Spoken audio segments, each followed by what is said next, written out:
Ya estamos grabando, excelente. No, pues espero que estén muy bien. Y a ver, les voy a empezar a compartir mi pantalla. Confírmenme, espérenme. Entire screen. Hello. Me dicen si la pueden ver o si no ahora. Yo creo que ya pueden, ¿verdad? Sí, ya lo vemos. Sale, gracias. Muy bien. Entonces, a ver dónde estoy. Estoy por aquí. No es cierto, estoy por acá. Aquí estoy. Muy bien. Bueno, pues la clase pasada acabamos de ver variables aleatorias continuas, ¿no? Se les presentó la variable aleatoria gaussiana, la uniforme. Rápidamente hablamos de que había una prima de la gaussiana, la normal, ¿no? Que se llamaba variable aleatoria con distribución T de student. Y básicamente eso fue respecto a la parte como teórica. Y luego, pues yo me andaba echando un choro que seguramente también ya han revisado más o menos con Naye, como para sentar contexto histórico de lo que era la era pregenómica, porque eso también les quería decir, que al menos todos los temas de probabilidad que han visto conmigo, pues casi todos corresponden como al siglo XVII, XVIII, o sea, en realidad están, o sea, andamos viendo matemática de hace 250 años, ¿no? Un rollo así. Entonces, sí es importante esto porque uno, cuando oye la palabra ciencias genómicas, siento yo que no le viene a la mente como la necesidad de saber estadística o de saber programar, ¿no? En algún lenguaje. Y sí es bien interesante ver que estas ciencias, o ciencia, o subciencia, o como rama de la biología, como se le quiera llamar, la genómica, no pudo ser posible sino hasta que se dieran ciertos avances tecnológicos, ¿no? Y porque los avances matemáticos ya existían, o sea, en realidad la parte del análisis estadístico, los modelos probabilísticos ya existían. No fue sino hasta que nuestra capacidad de procesamiento en varios niveles y en varios contextos, ¿no? De información creció, ¿no? Creció de una manera significativa que surgen, ¿no? Como tal las ciencias genómicas. Entonces, bueno, ya nada más brevemente, ¿no? Así, digamos que todo el siglo XIX, ¿no? Yo le diría que fue el siglo de los tubos tubos de ensayo, ¿no?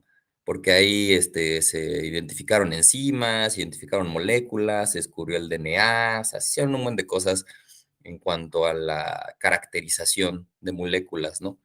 Pero la primera mitad del siglo, ese fue siglo XIX, la primera mitad del siglo XX, ¿no?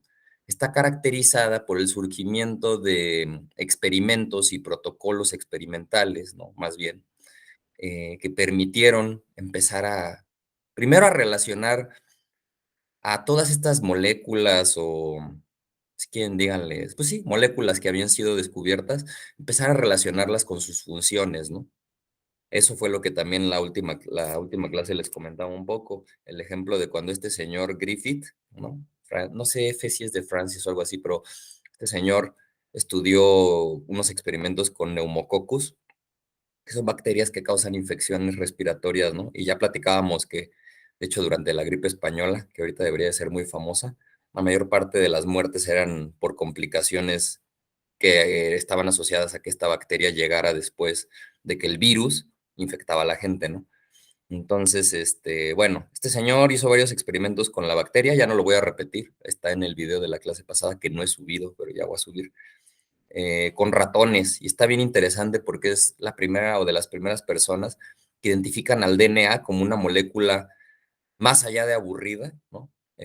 Con el papel de transmitir información genética, ¿no? Tal cual. En el 41 bombardean el laboratorio de este cuate, entonces pues ya no pudo hacer mucho más al respecto. Y bueno, con base en los experimentos de este cuate y toda una teoría previa molecular que se hizo sobre, pues sí, las partes o los componentes del DNA y el RNA, permitieron que, este sí lo voy a mencionar, este señor Figus Levene, ¿no? Que era un lituano nacionalizado gringo. Y este cuate fue el primero en proponer que el DNA estaba hecho de estas 4 bases, GCTA. Lo único malo de su propuesta es que decía que siempre en este orden, ¿no? Pero trabajó muchísimo con las propiedades químicas, ¿no? De las purinas y de las pirimidinas, y eso sentó las bases, ¿no? Muy importantes para que después otro señor que se llamaba Erwin Chargaff propusiera lo de la regla esta de Chargaff, ¿no? De que hay la misma cantidad de Cs que de Gs y de Ts que de As, ¿no? Y todo eso. Entonces, es con toda esa base, digamos, ya bioquímica, ¿no? Ya no meramente química, sino tal cual en un contexto biológico empezar a describir el funcionamiento de todas estas moléculas que medio ya se tenían descritas, ¿no? Que pues surgen otras técnicas, por ejemplo, ¿no? O sea, surge un aparato para llevar a cabo el método de electroforesis, el cual es sumamente importante también para caracterizar a las moléculas, ¿no? Que uno tiene en una muestra, proteínas o DNA, aprovechando las propiedades eléctricas, ¿no? de dichas moléculas. ¿Qué más tenemos por aquí? Ah, bueno, muy importante, ¿no? Entre 1800 y 1935 se descubren y aíslan los 20 aminoácidos esenciales, es decir, los bloques constructores de todas las proteínas que conocemos. Y bueno, en 1900, ¿qué les iba a decir? Y ya con este conocimiento de los aminoácidos, estos señores de aquí, Avery, McCarthy y MacLeod, retoman el experimento de este cuate, ¿cómo se llamaba? Griffith, ¿no? Con los ratones. Ah, pero sin el ratón, solo hacen crecimientos bacterianos para identificar que sí, en efecto, el DNA parece ser la molécula encargada de transformar las propiedades o la capacidad de expresión genética de ciertos organismos, ¿no? Aquí está la información que le permite a las células, a los seres vivos, hacer lo que hacen, ¿no? En toda su esplendor. Eh, Luego también, bueno, y como todo, o sea, estas teorías se proponen, pero la comunidad científica en estos años era muy renuente a aceptar que el DNA fuera el causante, ¿no? de todo esto. Y no es sino hasta que llega el experimento de Hershey y Chase con un bacteriófago o un virus, ¿no? Que literalmente confirman, sí, en efecto es el DNA el encargado de transformar a las bacterias en cierto experimento, ¿no?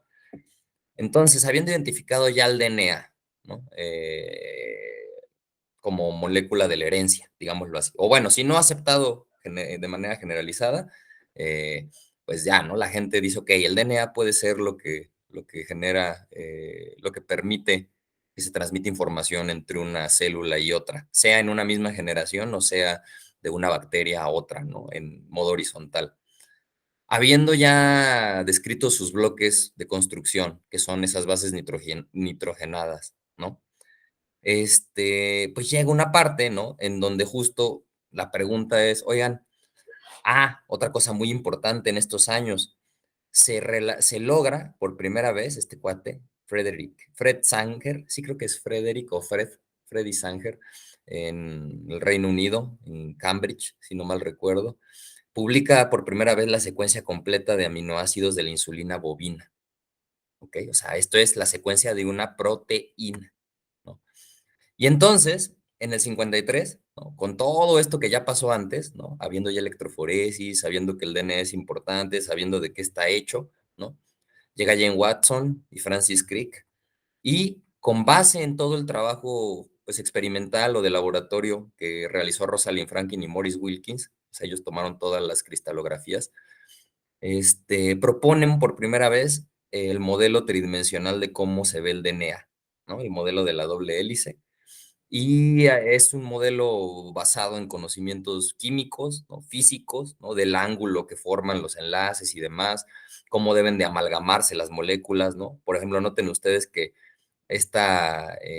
la guanina, ¿no? Y la adenina, que son las purinas, ¿no? Tienen 2 anillos y embonan perfectamente con estas pirimidinas, ya sea la timina o la citosina, que tiene un solo anillo. O sea, el modelo del DNA, curiosamente, o sea, aunque se habían propuesto varios, y aunque ahorita ya a toro pasado, pues uno dice, pues cómo no se va a ver así, pero en esos momentos, créanme, no fue trivial saber que el DNA se veía como una escalera de estas de azotea mexicana, ¿no? Entonces, pues todo bien con eso. Y pues más allá de saber cómo era el DNA, más allá de que Frederick Sanger desarrolló un protocolo para secuenciar proteínas, em, todavía teníamos un problema, básicamente. Y este problema era que, bueno, o sea, ya había, ahora sí que el mismo Frederick Sanger, ¿no? Desarrolló un método de secuenciación que supongo que en algún momento van a ver con Naye. Yo no lo voy a, bueno, o si no lo ven con Naye, lo vemos, pero yo supongo que revisarán cómo se dio esa primera secuenciación, al menos brevemente, ¿no? Y bueno, se publica el primer genoma viral, ¿no? De una secuencia de ADN que es de este fago, ¿no? Por Frederick Sanger en el 78. De hecho, Sanger ganó 2 Nobels, el primero por sus descubrimientos de los nucleótidos, secuenciar la insulina, y el segundo Nobel lo ganó por esto, bueno, por las técnicas que propuso para secuenciación, no directamente por esto. Pero ¿qué es que tiene este genoma en particular o por qué fue el primero en ser secuenciado? Pues básicamente que era un genoma muy pequeño, ¿no? O sea, por pequeño entiéndase, pues decenas de pares de bases, ¿no? Entonces, no recuerdo si decenas o centenas, pero era verdaderamente pequeño. Entonces, aunque en potencia uno ya sabía cómo secuenciar genomas, hacerlo sobre los genomas procariontes, sobre los genomas eucariontes, ¿no? Que tienen usualmente miles de pares de bases de longitud, pues era simplemente inoperante, ¿no? Y no es hasta que, por ejemplo, también muy importante, en el 83 surge la técnica de PCR por Katie Mullis, y esto permite también amplificar copias de secuencias. Esto va a ser muy importante también para poder hacer secuenciación de DNA, secuenciación masiva. Pero yo les pondría así como último preámbulo para que surja ahora sí ya la era genómica, es que la compañía Intel lanza el primer microprocesador Pentium, ¿ok? En este año, ¿no? O sea, es, digamos, el año en el que por primera vez la gente empieza a tener computadoras con cierta capacidad de procesamiento vinculadas también a pues, ciertos lenguajes, interfaces que hacían relativamente amigable su uso, ¿no?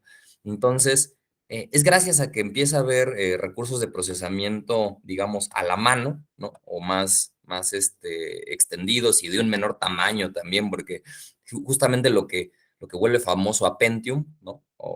Es que empieza a generar microprocesadores que tienen en su composición el modelo de transistores que ya tenían las computadoras anteriores, pero en un espacio mucho más pequeño, ¿no? Entonces la capacidad de procesamiento es mucho mayor, tanto porque puedes tener más transistores como por las composiciones químicas, físico-químicas de los materiales que los conforman, ¿no?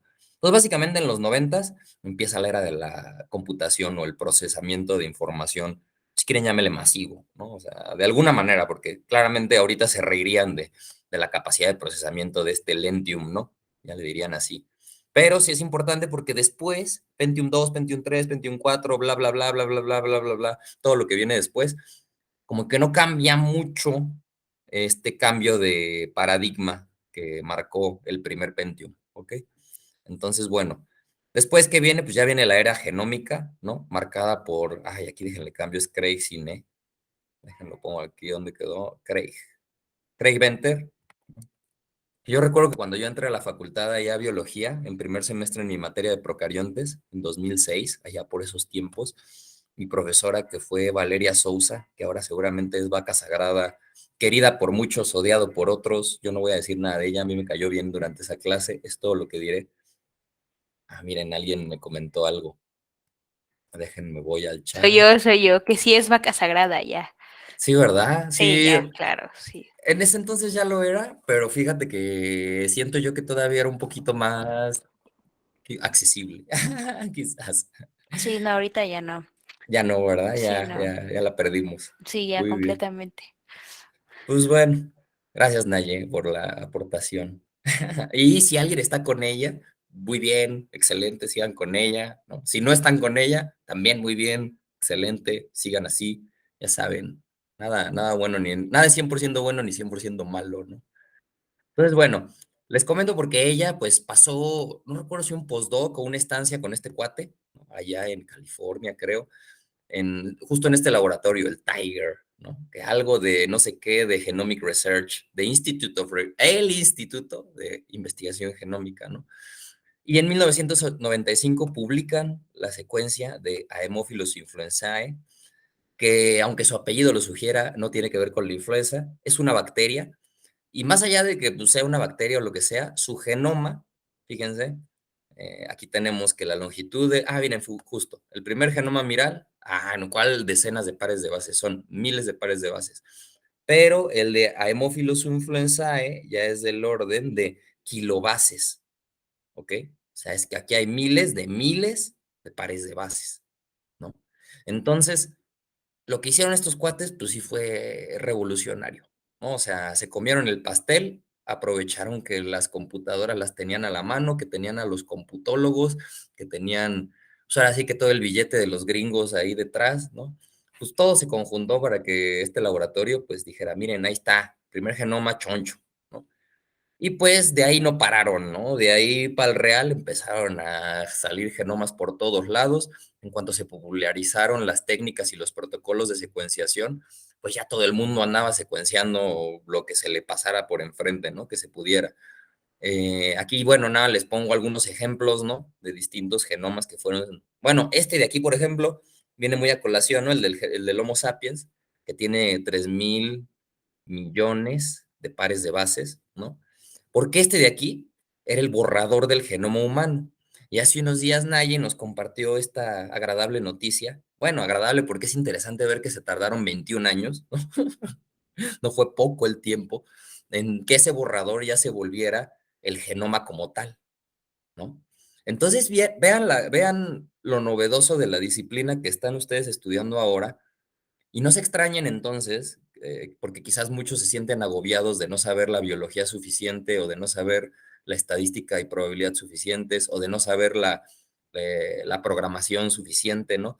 Yo les diría, es una disciplina relativamente nueva, ¿no? En la que se está incursionando. Entonces, no, pues que no se, o sea, todo el mundo anda como ustedes, al menos acá por los países que no somos, llamémosle primer mundo, ¿no? Todos más o menos andamos igual y es una buena área de oportunidad, es lo que quiero decir. Yo creo que en secuenciación de genomas, en monitoreo de niveles de expresión, que eso es también muy importante. No todo en la genómica son solo cadenas de letras ACTG o ACUG o lo que sea, ¿no? También están experimentos, ¿no? Este publicado por Pat Brown en Stanford, también el mismo año que este cuate publicó lo de su secuencia, que miden los niveles de actividad de todos los genes de un organismo en un solo experimento.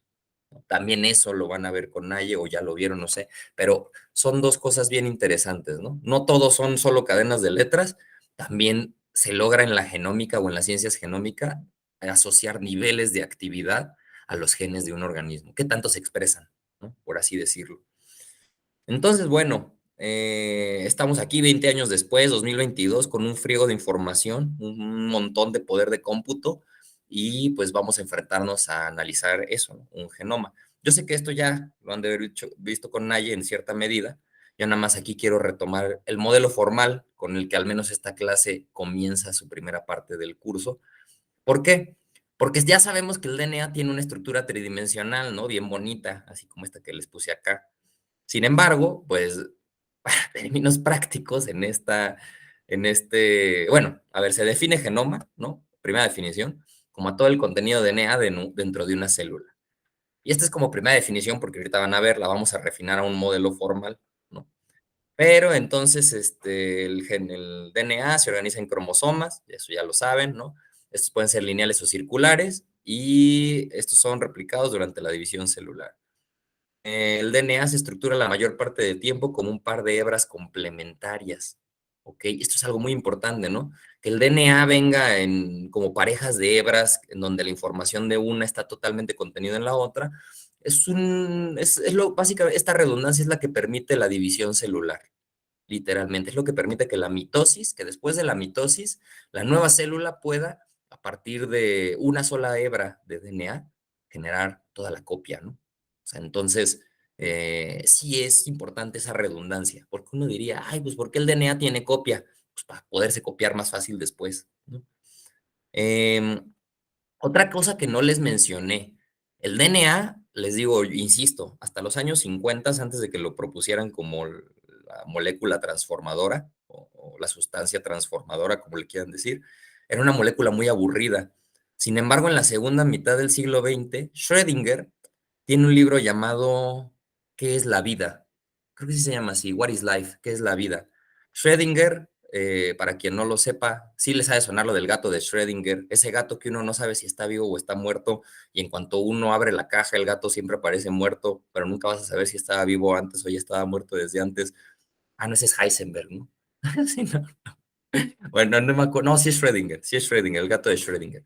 Y entonces Schrödinger aportó mucho a la física, a la mecánica cuántica, ¿no? Y dentro de las cosas que estudió fue la molécula del DNA. En ese libro de ¿Qué es la vida? Él habla, cuando lo presenta en una conferencia, él habla de la molécula tridimensional que es el DNA y lo define como un cristal aperiódico. Un cristal aperiódico. ¿Por qué digo eso? Porque generalmente en física o en química, cuando uno habla de cristales, las estructuras cristalinas, si por algo se destacan, es por su regularidad. Y esa regularidad muy usualmente viene dada por un periodo en la aparición de ciertas moléculas, de cierto ángulo. Por ejemplo, la sal, por eso se ven como en cubitos, ¿no? El sodio se organiza como un cubito. El azúcar también tiene cierta organización. El agua en cristalina, en hielo, también tiene cierta organización. Pues el DNA, en su manera cristalina, que es en esa escalera tridimensional, esa escalera de azotea, ¿no? Puede alcanzar una cantidad de configuraciones tridimensionales muy amplia, ¿ok? Muy, muy grande. El DNA en esta estructura de doble hélice es una estructura sumamente estable. Todo lo contrario al RNA. O sea, el DNA en esta doble hélice, si algo garantiza, es la persistencia de la información. ¿Ok?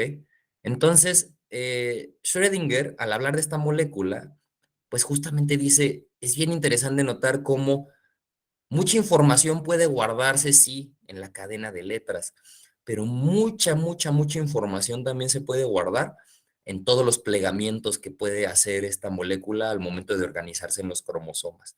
Y es ahí donde entra esta otra área que varios de ustedes quizás ya hayan oído mencionar, que es la epigenética. ¿No? La epigenética, como su nombre lo indica, pues es como que todo lo que está por arriba de los genes, ¿no?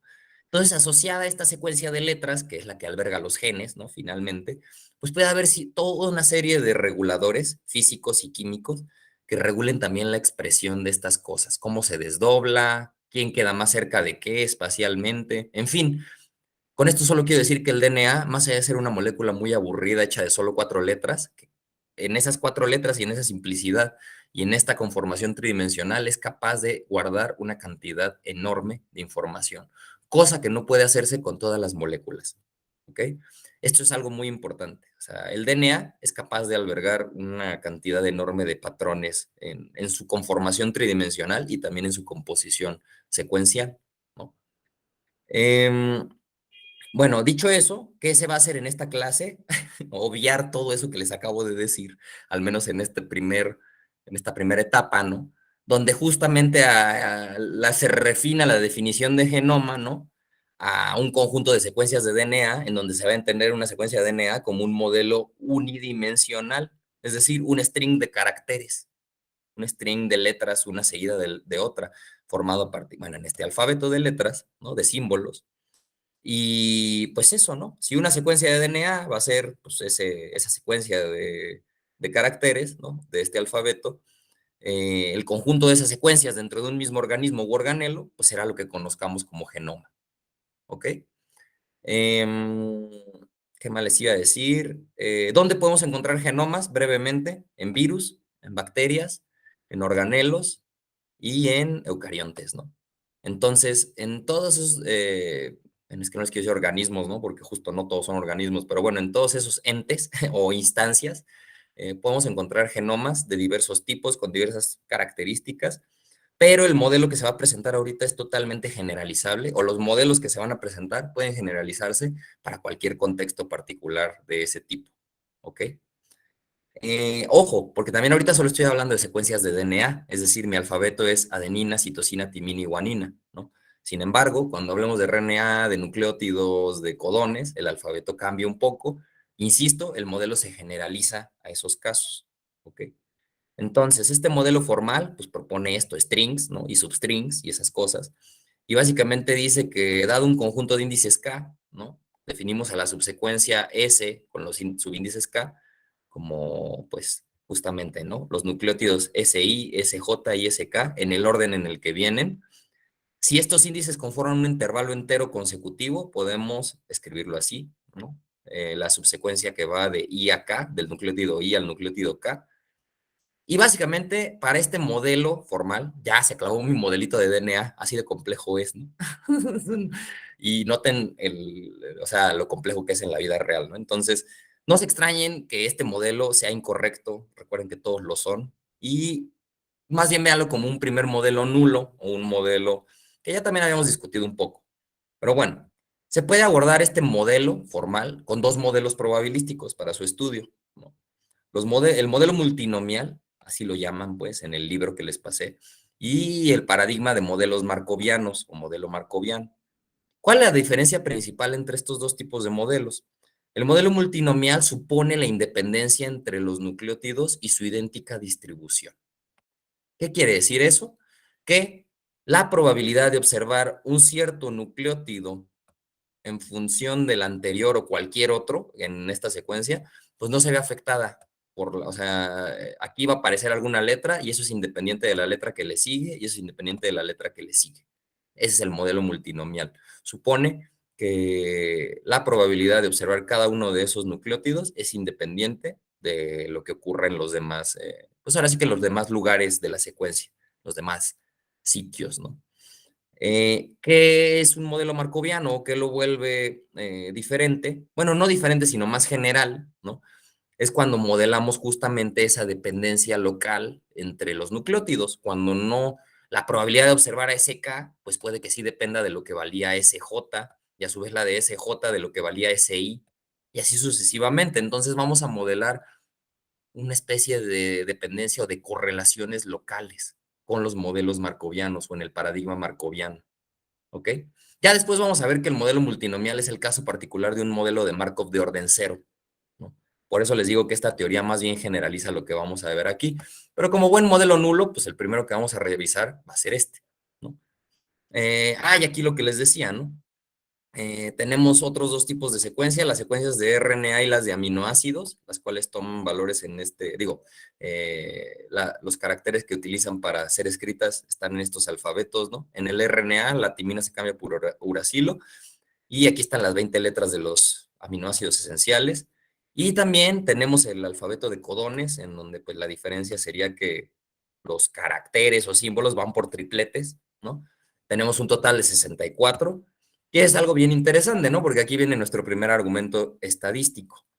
Se necesitan mínimo 3 codones, ¿no? Para poder codificar, ¿no? Codificar a los 20 aminoácidos esenciales con 4 símbolos, ¿no? Porque si solamente tuviéramos digramas o cadenas de longitud 2, si no fueran tripletes, solo podríamos modelar 4 por 4, 16 aminoácidos diferentes. Entonces el código genético, no por nada, modela cada aminoácido con tripletes y no con dipletes o dupletes o digramas, ¿no? Usan trigramas y no digramas. Es justamente, bueno, no es que sea por eso, sino el modelo funciona porque se pueden modelar más de 16 aminoácidos, ¿ok? Y no solo eso, pues hay redundancia, ¿no? Además de eso, hay redundancia, lo cual a un modelo, recuerden que le da robustez. O sea, la redundancia, aunque puede ser ineficiente a veces, le suele dar robustez a los modelos. Ok, entonces, el primer modelo, ¿no? El modelo multinomial. Básicamente decimos que sea, déjenle pongo aquí la A, porque se me fue. Sea, ¿dónde está mi sea? Aquí está, sea. Sea S subíndice I, una variable aleatoria multinomial n, p. ¿Qué quiere decir esto? Que SI se va a repetir n veces, o sea, mi secuencia va a ser de longitud n. Cada SI es un nucleótico y P es la función de masa, de probabilidad, que va a caracterizar el comportamiento de SI, ¿no? ¿De qué manera lo va a hacer? Pues n denota la longitud de la secuencia y la función multivariada es de esta forma. Literalmente es una función conformada por 4 entradas en donde tenemos el caso cuando la probabilidad de que P valga adenina, ¿no? De que P valga citosina, digo, de que SI valga guanina y de que SI valga timina. También esta notación puede ser útil, ¿no? Quitando la base particular, P subíndice X, se va a entender como la probabilidad de que el nucleótido I valga X, donde X toma valores en el alfabeto particular que estemos considerando. Por eso les decía que este modelo se generaliza. O sea, si fueran aquí nucleótidos, pues tendrían un vector de longitud, digo, de aminoácidos, tendrían un vector de longitud 20, ¿no? ¿Qué más? Supuesto fuerte, en el modelo multinomial, las probabilidades de aparición de cada nucleótido son las mismas, es decir, pues no hay ninguno más probable que el otro. Puede que haya quejas respecto a esto, pero recuerden que es un modelo nulo y desviaciones del modelo nulo nos pueden traer información. De hecho, una de las actividades que yo planeo hacer con ustedes y después dejar en la tarea es identificar desviaciones de este modelo nulo, ¿no? O sea, en secuencias reales y en una secuencia generada con base en este modelo nulo, pues ver qué anomalías son las que existen, ¿no? Y en qué partes. También se requiere, ¿no? Como buena función de masa, que pues la probabilidad de cada manifestación o de cada manifestación de la variable aleatoria sume uno, ¿no? Y recuerden que cada uno de estos resultados es mutuamente excluyente con el otro, por lo tanto no tenemos broncas ahí, ¿no? Luego, este modelo, ¿no? Nos permite calcular, y aquí un concepto que igual y espanta a varios, yo espero que no tanto, la verosimilitud, en inglés likelihood, ¿no? De una secuencia cualquiera. Me reviso el chat porque no sé si alguien me ha preguntado algo. A ver, ¿dónde está el chat? Ay, sí, ahí en el chat. Perdón, perdón. Mi profe de biotecno nos contó que Venter tenía el ego tan grande que secuenció su propia. No mames, es un perro. Perdón, no lo había visto. A los computólogos la epigenética afecta a la expresión génica. Gracias, Nayeli. Sí, lo vamos a ver con más calma, ¿no? O sea, yo creo que vamos a hablar un poco de ello porque es una parte muy importante. En una de esas hasta invitamos a algún compañero invitado especial de los que conocemos y que nos dé una plática de ello. Este, y porfa, si ponen aquí algo en el chat, levanten la mano, porque a diferencia del otro chat, bueno, no, el otro tampoco me avisa, pero nada, levanten la mano para saber que hay alguna pregunta o comentario. No dejen de hacerlos, porque así yo me doy cuenta de que siguen vivos ahí detrás. ¿Dónde estoy? Estoy acá, ¿verdad? Aquí estoy. Muy bien. Entonces, a ver, ¿quién me quiere decir qué es la verosimilitud? ¿O qué entienden por verosimilitud? Según yo, varios de ustedes la han escuchado mentar varias veces en sus tesis, en sus clases de prueba, en sus clases de estadística, de bioestadística, no sé, cuando vieron el índice de información de Akaike o alguna cosa de esas. ¿Algún candidato para hablar de verosimilitud? Pues yo, Rafa se ofrece. Va, Rafa, muy bien, ofrécete. Venga. Bueno, la verosimilitud es un concepto que tiene desafortunadamente, en inglés se dice de una manera, pero esta palabra likelihood, usualmente en inglés también la traducen como probabilidad. O sea, ¿qué quiero decir con esto? Que muchos textos, cuando ustedes los lean en inglés, van a hacer referencia a la probability y a likelihood, ¿ok? Sin embargo, son dos conceptos que no necesariamente son iguales. O sea, no, vamos, no son iguales, pues, pero a veces al español se traducen como la misma palabra, probabilidad, y cuando se usa la palabra verosimilitud, simplemente como que no, la gente no, bueno, no ubica muy bien a qué se refiere, ¿no? Entonces véanlo así, o a mí me gusta verlo así. A ver, si ustedes tienen una secuencia S, ¿ok? Tienen cada nucleótido SI de esa secuencia S, tienen una A, una C, una T, una G, ¿ok?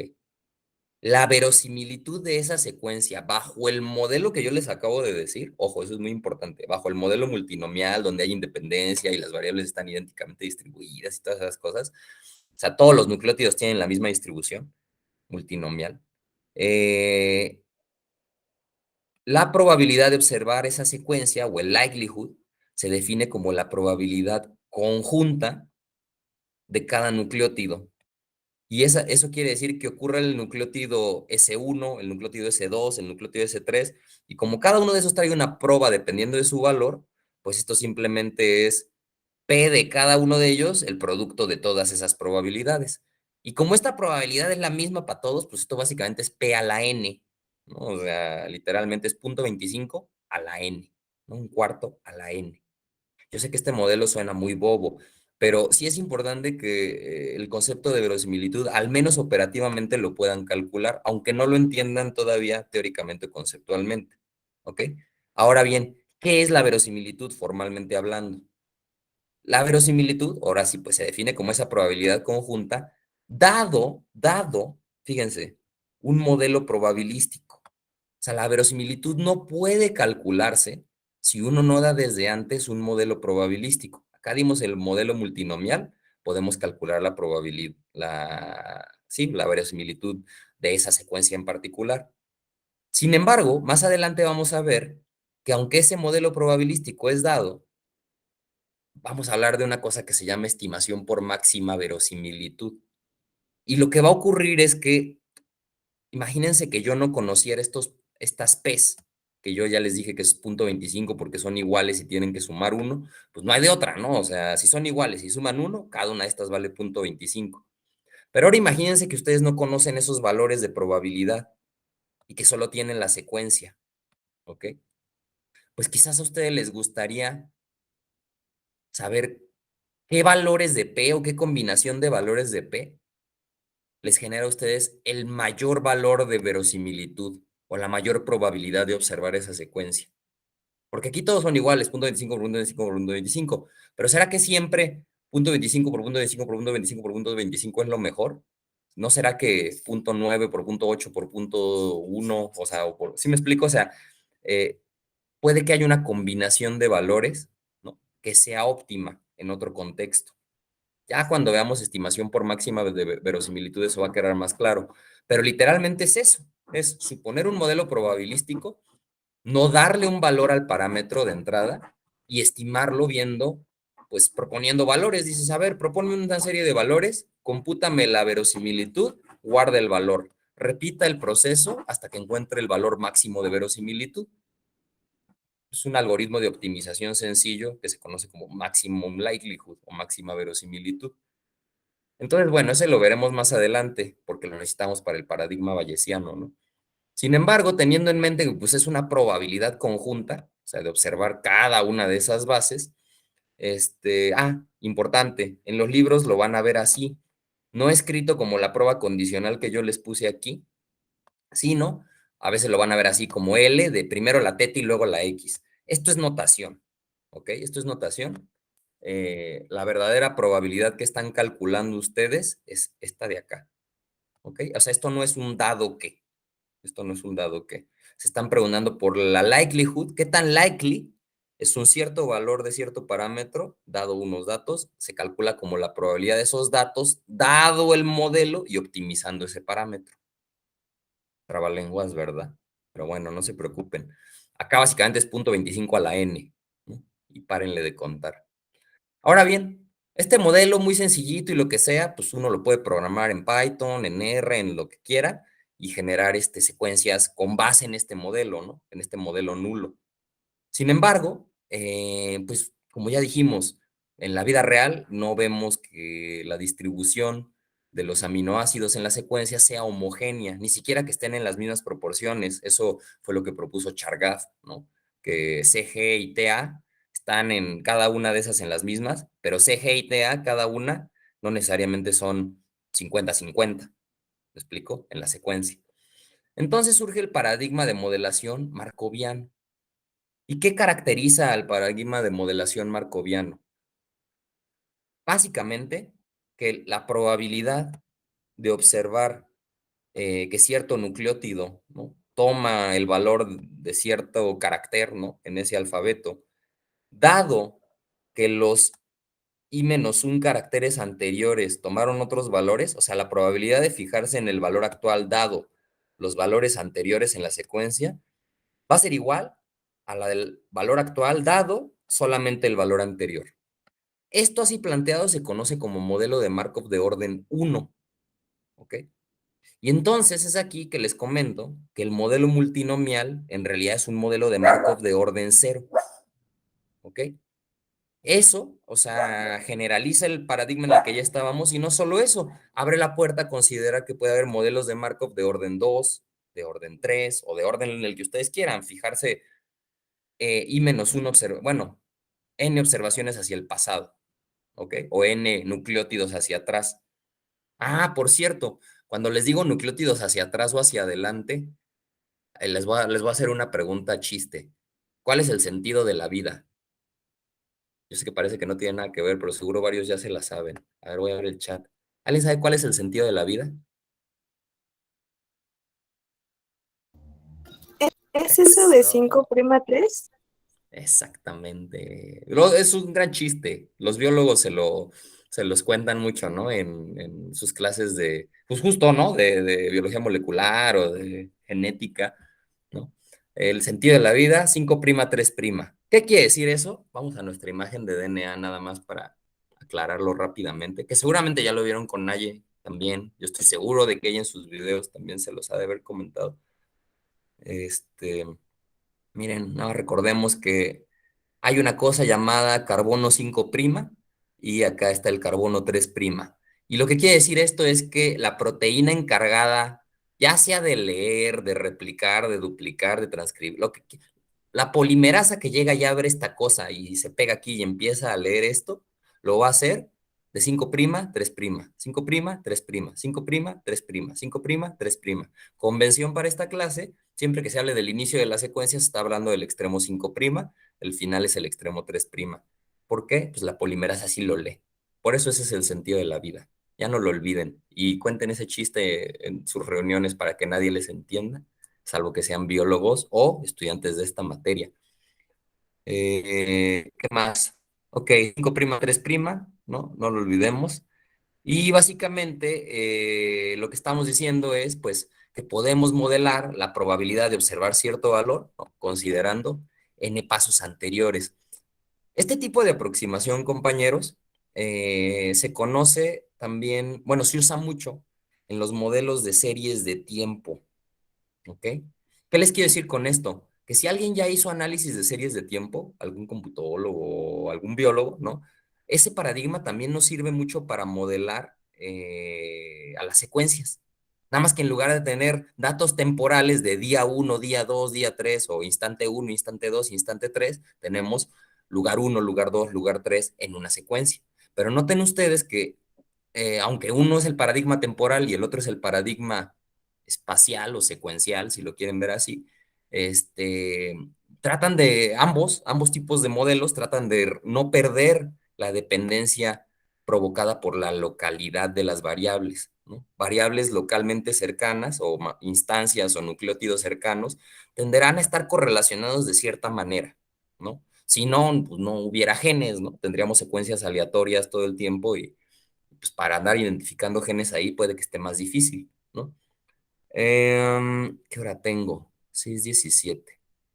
Mira, la neta me iba a echar ahorita la programación de generar justo una secuencia multinomial aleatoria y digo, exacto, multinomial con este paradigma donde está la independencia y las variables están idénticamente distribuidas y generar otra donde no, generar otra donde hubiera una cierta dependencia, ¿ok? Pero viendo el tiempo, ¿para qué les miento? No me va a dar. Yo creo que la clase que viene me lo he hecho. Y empiezo con eso. Justo voy a comparar, pues, qué tiene de diferente una secuencia totalmente aleatoria con una secuencia que no sea aleatoria. Para eso voy a generar una, pero también voy a bajar una real, ¿no? Y eso también es importante decirlo, ¿no? En el paradigma de las ciencias genómicas, no solo el poder computacional restringió el avance, ¿no? O el descubrimiento o la secuenciación de genomas o lo que sea, ¿no? Sino también los protocolos para compartir y procesar toda esta información. ¿Qué quiero decir con esto? Que todos los genomas generados, pues al inicio imagínense el despapalle que eran, ¿no? O bueno, que no había convenciones en cuanto a cómo se iban a reportar. Entonces se han generado ciertos formatos, ¿no? O ciertas, pues sí, o sea, han surgido bases de datos especializadas en albergar genomas, ¿no? O información de ese estilo. el famoso GenBank, ¿no? Es un ejemplo de ello. Y pues básicamente también la gente se ha tardado un rato en poder compartir la información. O sea, no crean también que ya está la información, ya todos le pudieron meter mano. Desde el tamaño de los archivos hasta el hecho de que no te quisieran pasar la secuencia, hasta que no lo hubieran subido a donde dijeron que le iban a subir. O sea, todo eso se conjunta para que nos hayamos tardado 22 años entre que se propuso el primer borrador del genoma humano, 21 años, al día de hoy, ¿no? Que ya se propone, pues ahora sí, al parecer, toda la secuencia completa, ¿no? Entonces, pues eso, noten que esto que andamos estudiando no podían haberlo estudiado antes, ¿no? Y finalmente, pues gracias computadoras, gracias estadística, gracias probabilidad, gracias bases de datos gratuitas, podemos hacer ciencia genómica. No solo eso, pueden tratar de vivir de ello y nadie se los recriminará, ¿no? Al contrario, probablemente les vaya bien. Entonces, bueno, ¿alguna duda, pregunta? La clase que viene me arranco de aquí y va a ser más bien programación. Ay, miren, de hecho hasta esto lo había abierto en el kernel de R. Lo voy a hacer en el kernel de Python para que pues lo hagamos con Python. De hecho acá lo tenía en el kernel de Python. Ah, pues sí, miren. Va. ¿Dudas, preguntas, comentarios? Ahí sí son bien envidias. Sí, la neta sí. Bueno, así que los biólogos lo saben. Espero no hacer mal. Ok, todo claro. Sale, Naye. Bueno, ¿alguien más? ¿Alguien más? Creo que no. Perfecto, Mariana. Muy bien. Van a ver, va a estar bien padre porque puedes subir las últimas clases, por favor. Sí, Giselle, lo siento mucho. Como tuve el problema de que me cortó la clase, ando viendo cómo veo empalmar los dos archivos, pero si no, igual subo los dos archivos en zip, aunque, y le pongo parte del video 1 y parte del video 2. Pero sí, Giselle, tengo eso y disculpa que no lo haya hecho. Yo sé que les debo, creo, las últimas dos. Va que va. Bueno, pues si no hay comentarios, dudas y demás, maravíllense de lo que son las ciencias genómicas, vean todo lo que se ha requerido para que ustedes ahorita con la mano en la cintura usen su software gratuito y analicen millones o cientos de miles de pares de bases, cuando hace 20 años la gente sufría, bueno, Craig yo no creo que haya sufrido mucho, pero seguramente los estudiantes. Pues bueno, chicos, sin nada más que agregar, que les vaya bien, pasen buena tarde. Muchas gracias, Naye, por el